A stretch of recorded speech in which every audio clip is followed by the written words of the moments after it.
ಏನಾದರೂ ಮರೆತ್ನೆ? ಹ್ಞೂ ನಿನ್ನೆ ಅತ್ತೆ ಹೇಳ್ಬಿಟ್ಟಿದ್ದಾರೆ ಮೊದಲೇ. ಅದನ್ನು ಮರ್ತು ಹೋಗ್ಬೇಡ, ಇದನ್ನು ಮರ್ತು ಹೋಗ್ಬೇಡ ಅಂದ್ಬಿಟ್ಟು. ಅತ್ತೆ ಹೇಳಿದ್ರೂ ಏನಾದ್ರು ಮರ್ತನೆ?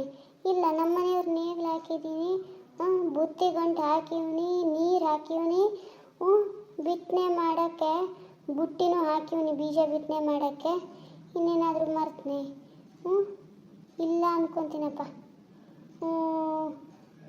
ಭತ್ತದ ಚೀಲ ಅಂತೂ ಅಲ್ಲೇ ಇದೆ ಅಂದಿದ್ದಾರೆ. ಇಲ್ಲಿರೋದು ಏನಾದರೂ ಕಡಿಮೆ ಬಿತ್ತು ಅಂದರೆ ತಗೊಂಡು ಹೋಗೋದು ಅಂತ ಹೇಳಿದ್ದಾರೆ. ಎಲ್ಲ ತಗೊಂಡಂಗೆ ಇದೆಯಲ್ಲಪ್ಪ. ಕಾವೇರಿ ಹೆಂಗಪ್ಪ, ಭಾರ ಐತೆ? ಇನ್ನೂ ಭಾರ ಹೊರಬೇಕು. ನಮ್ಮ ಮನೆಯಿಂದ ಇವತ್ತು ಹೆಣ್ಣು ನೋಡೋಕೆ ಹೋಗ್ತಾರಲ್ಲ, ಹಂಗೆ ಎಲ್ಲರೂ ಹೊಲ ನೋಡೋಕೆ ಹೊರಟೀವಿ. ಇನ್ನೂ ಭಾರ ಹೊರಬೇಕು ಕಣಪ್ಪ. ಬೇಜಾರು ಮಾಡ್ಕೊಂಬೇಡ ಆಯ್ತೆ. ಇಲ್ಲಿಂದ ಎತ್ತನೆ ಬಂಡಿ ನಮ್ಮನ್ನೆಲ್ಲ ತಗೊಂಡು ಹೋಗಿ ಅಲ್ಲಿ ಸಾಗ ಹಾಕೋ ಜೊತೆಗೆ ಅಲ್ಲಿ ಹೋಗ್ಬಿಟ್ಟು ಗೆದ್ದಿನ ಉಳುಮೆ ಬೇರೆ ಮಾಡಬೇಕು ಕಣವ. ಬೇಜಾರು ಮಾಡ್ಕೊಂಬೇಡ ಆಯ್ತೆ. ಹುಲ್ಲು ನೀರು ಎಲ್ಲ ಹಾಕಿಲ್ವೇ? ಹಿಂಡಿ ಕೊಟ್ಟಿಲ್ವೇ ನಿಂಗೆ? ಏನು ಬೇಜಾರು ಮಾಡ್ಕೊಂಬೇಡ. ಎಲ್ಲರೂ ಕರಿತಿದ್ದೀರು. ಗಂಟು ಬೇರೆ ತುಂಬ ಆಯ್ತಲ್ಲ. ಆಮೇಲೆ ಅತ್ತಿ ಬಂದರೆ ಒಂಥರ ನೀರಿನ ಬಿಂದಿಗೆ ಇಟ್ಕೊಂಡಿ ಅಂತ. ನೀರಿನ ಬಿಂದಿಗೆನ ಇಟ್ಕೊಂಡ್ಬಿಟ್ಟಿನಿ. ಇರು, ಅತ್ತೆ ಎಲ್ಲ ಬರ್ತಾರ ಅಂತ ನೋಡೋಣ. ಕಾವೇರಿ, ಏನು ಬೇಸರ ಮಾಡ್ಕೊಂಬೇಡ. ಅಲ್ಲಿ ಹೋಗಿದ ತಕ್ಷಣ ನಿಂಗೂ ಕುಡಿಯೋಕ್ಕೆ ನೀರು ಕೊಡ್ತೀನಿ. ಸುಸ್ತಾಯ್ತು ಅಂತ ಶಾಪ ಹಾಕಬೇಡ ಕಣವ. ಅಮ್ಮ ಗೋಮಾತೆ ಎಲ್ಲರನ್ನೂ ರಕ್ಷಿಸ್ತಾಯಿ. ನಮಸ್ಕಾರ ಸ್ನೇಹಿತರೆ, ಎಲ್ಲರೂ ಹೇಗಿದ್ದೀರಾ? ನೀವೆಲ್ಲರೂ ಚೆನ್ನಾಗಿದ್ದೀರಾ ಅನ್ಕೋತಾ ಇವತ್ತಿನ ಕಥೆನ ಶುರು ಮಾಡ್ತಾ ಇದ್ದೀನಿ ಸ್ನೇಹಿತರೆ. ನಮ್ಮೆಲ್ಲರ ಪಯಣ ಇವತ್ತು ಕೃಷಿ ಭೂಮಿ ಕಡೆಗೆ ಹೋಗ್ತಾ ಇದೆ. ನಿಮಗೇನಾದರೂ ಈ ವಿಡಿಯೋ ಇಷ್ಟ ಆಯಿತು ಅಂದರೆ ದಯವಿಟ್ಟು ಲೈಕ್, ಶೇರ್, ಕಮೆಂಟ್ಸ್ ಜೊತೆಗೆ ಸಬ್ಸ್ಕ್ರೈಬ್ ಮಾಡಿಕೊಂಡು ನೋಡಿ. ತುಂಬ ಜನ ಸಬ್ಸ್ಕ್ರೈಬ್ ಮಾಡ್ಕೊಳ್ಳದೆ ನೋಡ್ತಾ ಇದ್ದೀರಾ. ಕನಿಷ್ಠ ಅಂದರೆ ಒಂದು 5 ನಿಮಿಷನಾದರೂ ನೋಡಿ ಸಪೋರ್ಟ್ ಮಾಡಿ ಸ್ನೇಹಿತರೆ. ಈ ಕತೆ ಅರ್ಥ ಆಗತ್ತೆ ನಿಮಗೆ. ನಾನು ಗಂಗಾ. ಸ್ನೇಹಿತರೆ, ಕತೆ ಹೇಗೆ ಬರ್ತಾ ಇದೆ ಅಂತ ಕಮೆಂಟ್ಸ್ ಮಾಡಿ. ಇನ್ನೇನಾದರೂ ಬದಲಾವಣೆ ಮಾಡಬೇಕು ಅಂದರೆ ದಯವಿಟ್ಟು ನಿಮ್ಮ ಸಲಹೆಯನ್ನು ನೀಡಿ ಸ್ನೇಹಿತರೆ.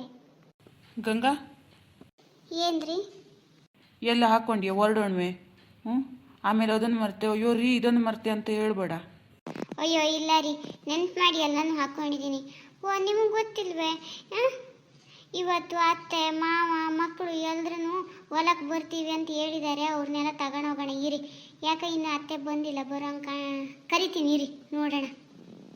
ಅಲ್ಲ ಕಣೆ ಗಂಗಾ, ಅವರೆಲ್ಲ ಏನಕ್ಕೆ ಬರ್ತಾರಂತೆ? ಅವ್ರ ಹತ್ರ ಕ್ಯಾಮೆ ಮಾಡೋಕ್ಕಾಯ್ತದೆ? ಆಮೇಲೆ ಮಧ್ಯಾಹ್ನ ತಾವ ಬಂದು ಬಿಡೋಕ್ಕೂ ಬರೋಕ್ಕಾಗಲ್ಲ. ದೂರ ಬೇರೆ ಆಯ್ತದೆ. ನೀನು ನೋಡಿದ್ರೆ ಮಧ್ಯಾಹ್ನ ಬರೋ ಥರ ಕಾಣಿಸ್ತಾ ಇಲ್ಲ. ಬುತ್ತಿ ಗಂಟನ್ನು ಬೇರೆ ತಗೊಂಡೋಗ್ತಾ ಇದೆಯಾ? ಅಲ್ಲಿ ಏನೇ ಮಾಡ್ತಾರೆ ಅವ್ರು ಕೂತ್ಕೊಂಡು. ಅಪ್ಪಂಗೆ ಬೇರೆ ಕಾಲು ನೋವು ಬಂದುಬಿಟ್ಟು ಆಮೇಲೆ ಸಾಯಂಕಾಲಕ್ಕೆ ಎಣ್ಣೆ ಹಾಕಿ ಎಳ್ಕೊಡ್ಬೇಕಾಯ್ತದೆ ಅಮ್ಮನೇ. ನನ್ನ ತವಂತೂ ಹೇಳೋದು ಇಲ್ಲ ಅವರು. ಅವ್ರು ಏನಕ್ಕೆ ಬರೀ ಸುಮ್ಮನೆ ಮನೇಲೆ ಕೂತ್ಕೊಂಡಿರ್ಬಾರ್ದೆ?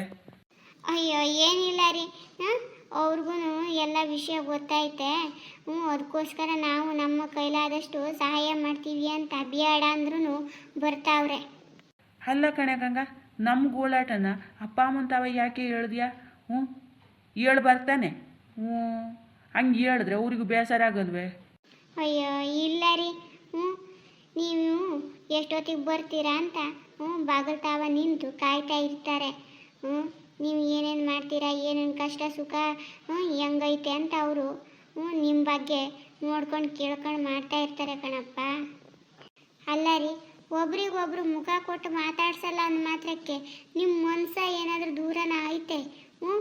ಒಬ್ರು ಕಷ್ಟ ಒಬ್ರು ಮನಸ್ಸು ಹೊರ್ತ್ಕೊಳ್ತದೆ. ಅದಕ್ಕೆ ಹೇಳೋದಲ್ವೇ ಕರುಳ ಸಂಬಂಧ ಅಂತ. ಅಯ್ಯೋ ನಿಮ್ಮ ನೀವು ಎಲ್ಲಿ ಹೋಗ್ತೀರಾ, ಎಲ್ಲಿ ಬರ್ತೀರಾ, ಏನು ಮಾಡ್ತೀರಾ ಅಂತ ಆ ಹಿರಿ ಜೀವ ಕಾಯ್ತಾ ಇರ್ತದೆ. ಹೌದು ನಿಜ. ಸರಿ ಆಯಿತು. ಅವ್ರು ಬರ್ತಾರೆ ಅಂದ್ರೆ ನಾ ಯಾಕೆ ಬೇಡ ಅಂದ್ಲಿ? ನಮ್ಮ ಕಾವೇರವ್ವ ಓದ್ಕೊಂಡು ಹೋಯ್ತಾಳೆ. ಕರಿ.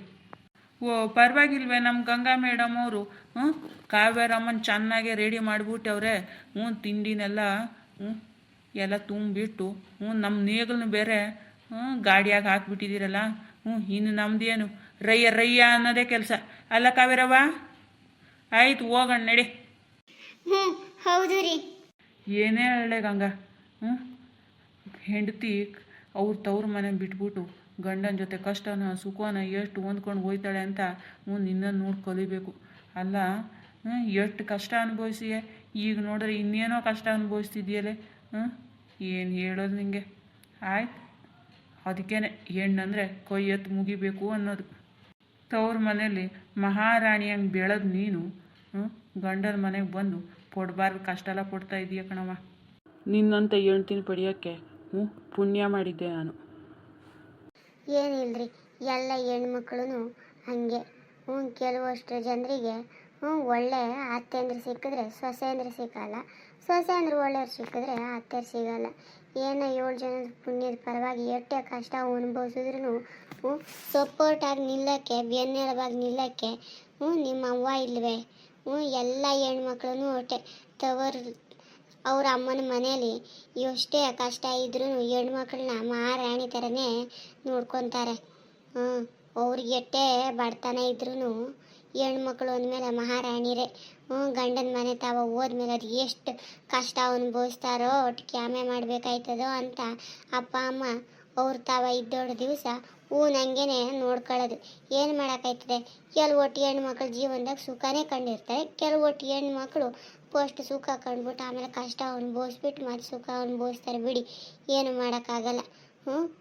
ಹೇಳಿಲ್ವೇ, ಹಾಡೇ ಐತೆ, ತವರೂರ ದಾರಿಲಿ ಕಲ್ಲಿಲ್ಲ ಮುಳ್ಳಿಲ್ಲ, ಸಾಸಿವೆ ಎಷ್ಟು ಮರಳಿಲ್ಲ, ಸಾಸಿವೆ ಎಷ್ಟು ಮರಳಿಲ್ಲ, ನನ್ನವ್ವ ಬಿಸಿಲಿನ ಬೇಗೆ ಸುಡಲಿಲ್ಲ. ಎಷ್ಟು ಬಿಸಿಲು ಇರಲಿ, ಎಷ್ಟು ಕಷ್ಟ ಇರಲಿ, ಒಟ್ಟಿಗೆ ಅನ್ನನೇ ಇಲ್ಲದೆ ಹೋದ್ರೂ ತವ್ರ ಮನೆಯೇ ಎಲ್ಲ ಹೆಣ್ಮಕ್ಳಿಗೂ. ಗಂಡನ ಮನೆಯೇ. ಅಲ್ಲಿ ದುಡ್ದು ಹಾಕಿರೋದನ್ನು ತಿಂತೀವಿ, ಇಲ್ಲಿ ದುಡ್ಕೊಂಡು ತಿಂತೀವಿ, ಅಷ್ಟೇನೇ ವ್ಯತ್ಯಾಸ. ಅದು ನಿಜ ನೀನು ಹೇಳ್ತಾ ಇರೋದು. ನಾನು ಎಷ್ಟೇ ಕಷ್ಟ ಕೊಟ್ಟರು ಅದನ್ನು ಒಳ್ಳೆ ಗೊಟ್ಟಿಗಿತ್ತಿ ಕಲ್ನ ಥರ ಯೋಧಿಸಿ ಮತ್ತು ನನಗೂ ಕಷ್ಟ ಕಾಯ್ತಾ ಇದೆಯಾ? ನಿನಗೆ ಕೈ ಎತ್ತು ಮುಗಿಬೇಕು, ಇಲ್ಲ ಪಾದ ತೊಳೆದು ನಮಸ್ಕರಿಸ್ಬೇಕು ಅಂತ ಗೊತ್ತಾಯ್ತಾ ಇಲ್ಲ ರೀ. ಇಷ್ಟು ಹೇಳಿದ್ರಲ್ಲ, ಸಾಕು ಬಿಡ್ರಿ. ಯಾವ ಗಂಡಸೂ ಹೆಣ್ಣನ್ನು ಈ ರೀತಿ ನಾವು ಹೊಗಳ್ತಾರೆ. ಅವಳು ಎಷ್ಟೇ ಕೆಲಸ ಮಾಡಿದ್ರು ಅವಳು ಕೊಂಕು ತೆಗಿಯೋರೆ ಜಾಸ್ತಿ. ನಿಮ್ಮ ತಪ್ಪನ್ನು ತಿದ್ದುಕೊಂಡು ನನ್ನ ಬಗ್ಗೆ ಇಷ್ಟು ಗೌರವ ಇಟ್ಕೊಂಡಿರಲ್ಲ, ಸಾಕು ಬಿಡ್ರಿ. ಎಷ್ಟೇ ಕಷ್ಟ ಬಂದ್ರೂ ನಿಮ್ಮ ಒಟ್ಟಿಗೆ ಜೀವನ ಮಾಡೋಕ್ಕೆ ನಾನು ತಯಾರು. ಸರಿ ಆಯಿತು, ಹೊರಡೋಣ. ಅಪ್ಪ ಅಮ್ಮನ ಕರಿ. ಆಮೇಲೆ ಬಿಸಿಲಾಯಿತು ಅಂದರೆ ನೆತ್ತಿ ಸುಡಕಂತದೆ. ಆದರೆ ಏನೇ ಹೇಳು ಕಣವ, ನಾವು ಏನೋ ಬಿತ್ತನೆ ಮಾಡೋಕ್ಕೆ ಶುರು ಮಾಡೀವಿ ಅದು ವಿಡಿಯೋದಾಗೆ, ಆದರೆ ವಾಸ್ತವಿಕ ಬದುಕು ಬ್ಯಾರೆನೇ ಹೋಯ್ತೆ. ಜೂನ್ ತಿಂಗಳು ಮುಗಿತಾ ಬಂದ್ರೂ ರೈತರು ಕಷ್ಟ ಕೇಳೋರಿಲ್ಲ ಅನ್ನಂಗೆ ಆಗಿದೆ ಪರಿಸ್ಥಿತಿ. ಯಾಕೋ ವರುಣದೇವ ಈ ಸಾರಿ ಭಾಳ ಮುನ್ಸ್ಕೊಂಡವನೆ. ನ್ಯೂಸ್ನಾಗೆಲ್ಲ ಹೇಳ್ತಾವ್ರೆ ಈ ವರ್ಷ ಸಿಕ್ಕಾಪಟ್ಟೆ ಮಳೆ ಕಡಿಮೆ, ಬರುತ್ತೆ ಅಂತ. ಏನು ಮಾಡೋದು ಅಂತ ಗೊತ್ತಾಯ್ತಾ ಇಲ್ಲ. ತೋಟಕ್ಕೆ ನೀರು ಇಲ್ಲದೆ ಬೋರ್ವೆಲ್ ಹೊಡ್ಸಿದ್ರೂ ನೀರು ಬರಲ್ಲ, ಬಾವಿಗಿರೋ ನೀರು ಹಿಂಗಲ್ಲ. ಮುಂದಿನ ವರ್ಷ ಚಮಚದಾಗ ನೀರು ತೆಗೆದ್ರೂ ಭೂಮಿಯಿಂದ ಒಂದು ಚಮಚ ನೀರು ಬರಲ್ಲ ಅನ್ನೋ ಪರಿಸ್ಥಿತಿ ಬರ್ತದೆ ಅಂತ ಕಾಣಿಸ್ತಾ ಇದೆ. ಇವಾಗಲೇ ಬಿತ್ತನೆ ಮಾಡಬೇಕು, ಉಳುಮೆ ಮಾಡಬೇಕು, ಗಿಡಗಳನ್ನು ಓಚಬೇಕು. ಅದು ಯಾವುದು ರೈತರ ಹತ್ರ ಮಾಡೋಕ್ಕಾಗದೆ ತಲೆ ಎತ್ತಿ ಮೇಲ್ಗಡೆ ನೋಡ್ತಾ ಆಕಾಶ ನೋಡೋ ಪರಿಸ್ಥಿತಿ ಬಂದ್ಬಿಟ್ಟಿದೆ. ಯಾವಾಗ ಬರ್ತದೋ ಮಳೆ ಅಂತ ಕಾಯಂಗಾಗ್ಬಿಟ್ಟಿದೆ. ನಿಜ ರೀ. ಆ ಶಿವಪ್ಪನ ಹತ್ರ ಕೈ ಮುಗಿದು ಬೇಡ್ಕೊಬೇಕಷ್ಟೆ. ಶಿವಪ್ಪ, ದಯವಿಟ್ಟು ಕೋಪ ಮಾಡ್ಕೊಳ್ಬೇಡ. ರೈತರ ಕಷ್ಟನ ಹೊರ್ತುಕೊಂಡು ಮಳೆ ಬೆಳೆಯನ್ನು ಕೊಟ್ಟು ಸಮೃದ್ಧಿಯಾಗಿ ಸಂಪತ್ತನ್ನು ಕೊಡು ಅಂತ ಹೇಳ್ಬೇಕು ಅಷ್ಟೇ. ಏನು ಮಾಡೋಕ್ಕಾಯ್ತದೆ? ಪರಿಸರ ದಿನಾಚರಣೆ ಅಂತ ಆಚರಿಸ್ತೀವಿ. 5 ಗಿಡ ನೆಟ್ಬಿಟ್ಟು ಮುಂದಿನ ವರ್ಷ ಪರಿಸರ ದಿನಾಚರಣೆ ಬರೋದ್ರೊಳಗಡೆ 5 ಗಿಡ ನೆಟ್ಟಿರೋರೆ 50 ಗಿಡ ಕಡಿತೀವಿ. ಏನು ಮಾಡೋದು? ಅದಕ್ಕೆ ಹಿಂಗಾಯ್ತಾ ಇದೆ. 5 ಗಿಡ ನೆಟ್ಟರೆ 50 ಗಿಡ ಬೆಳೆಸೋ ಮನಸ್ಥಿತಿ ನಮಗಿಲ್ವೇ? ಸ್ನೇಹಿತರೆ, ನಿಮ್ಮ ಕಡೆ ಯಾರ್ಯಾರ ಕಡೆ ಮಳೆ ಇದೆ ಅಂತ ಕಮೆಂಟ್ಸ್ ಮಾಡಿ. ಎಲ್ಲರ ಕಡೆನೂ ಮಳೆ ಈ ವರ್ಷ ಭಾಳ ಕಡಿಮೆ. ಹಿತ ಮಿತದಲ್ಲಿ ನೀರನ್ನು ಬಳಸ್ಕೊಳ್ಳಿ ಸ್ನೇಹಿತರೆ. ಮುಂದಿನ ಇದಕ್ಕಾಗಿ ಮಡ್ಕೊಳ್ಳಿ ಅಂತ ಹೇಳ್ಬೇಕು ಅಷ್ಟೇ. ಇದು ಮುಂದಿನ ವರ್ಷಕ್ಕೆ ಬೇಕಲ್ವೇ? ಅದಕ್ಕಾಗಿ ಇವಾಗಿಂದನೇ ಇತಿ ಮಿತಿ ಖರ್ಚನ್ನು ಮಾಡಿರಿ. ಯಥೇಚ್ಛವಾಗಿ ಯಾವುದೇ ಆದ್ರೂ ವೇಸ್ಟ್ ಮಾಡೋಕೆ ಹೋಗ್ಬೇಡಿ. ಊಟ ಇರಲಿ, ತಿಂಡಿ ಇರಲಿ, ತಿನಿಸಿರಲಿ, ಎಷ್ಟು ಬೇಕೋ ಒಟ್ಟು ಮಾಡ್ಕೊಂಡು ಉಣ್ಣಿ. ಹಣನಾಗಲಿ ಯಾವುದೂ ಭಾಳ ಖರ್ಚು ಮಾಡೋಕೆ ಹೋಗ್ಬೇಡಿ.